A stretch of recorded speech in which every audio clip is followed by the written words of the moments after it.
What is the B-movie? How do we define this genre? If one could name the genre of B-movies. The truth is it's very difficult to talk about the genre as such, precisely because there is no unifying factor that brings all these movies together. They touch upon a number of themes, but on the other side there are certain elements, certain narratives that reappear every now and then, and actually very often in B-movies. Of course, one could not overlook the element of violence. B-movies have a lot of violence. They have raw, extreme violence, bloodshedding, violence with using any kind of tool, whether it's a gun, a knife, a baseball bat, a bottle, pretty much anything that's available in the immediate environment of an actor. And then we have the speed. Speed was a very important element in the post-Second World War America, especially in America. We have to remember that was the beginning of the Cold War, the beginning of the beginning at the same time the end of the space race.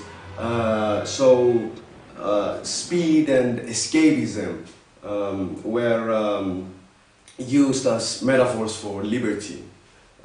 So a lot of B-movies. In a lot of the B-movies we find car chasings and of course the motorbike.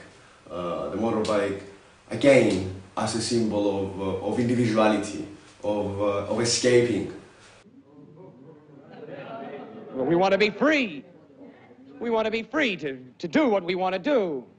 We want to be free to ride. And we want to be free to ride our machines without being hassled by the man.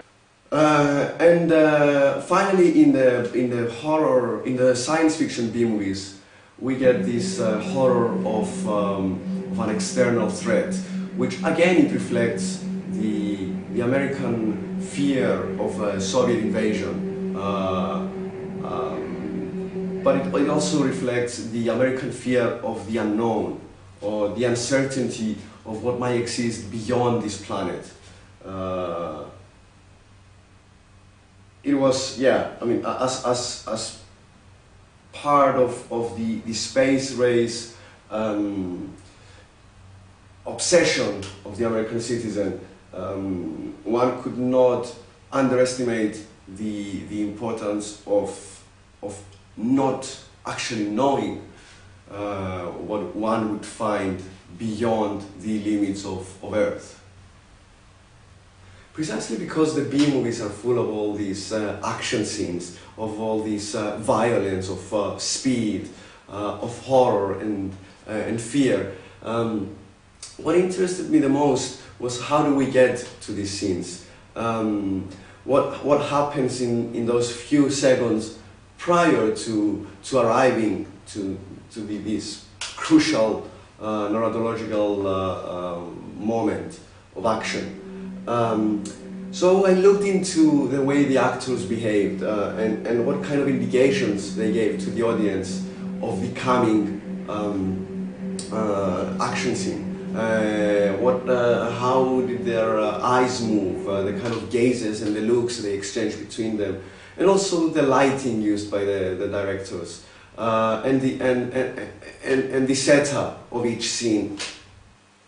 While working for this project during these last 2 years, there was this sequence I always had in mind, which is not from a B-movie par excellence. It's the final sequence from The Good, the Bad and the Ugly by Sergio Leone, spaghetti western, and it's the moment when Eli Walla, Lee Van Cleef and Clint Eastwood meet at the Sad Hill Cemetery, the moment of crisis. Where everything is going to be resolved. And the whole sequence lasts for 4 minutes and 30 seconds, and it's made out of 78 shots. And Sergio Leone starts with these long, smooth, beautiful establishing shots, letting the audience know of the scenery. The actors are spreading out in the center of the cemetery.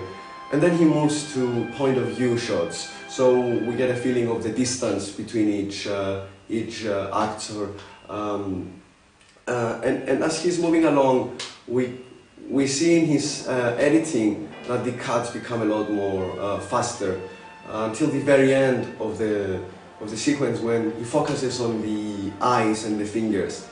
And right there we can see how effective one can be by simply showing a very minimum element from an actor, the eyes or the fingers, and yet be so effective in presenting the agony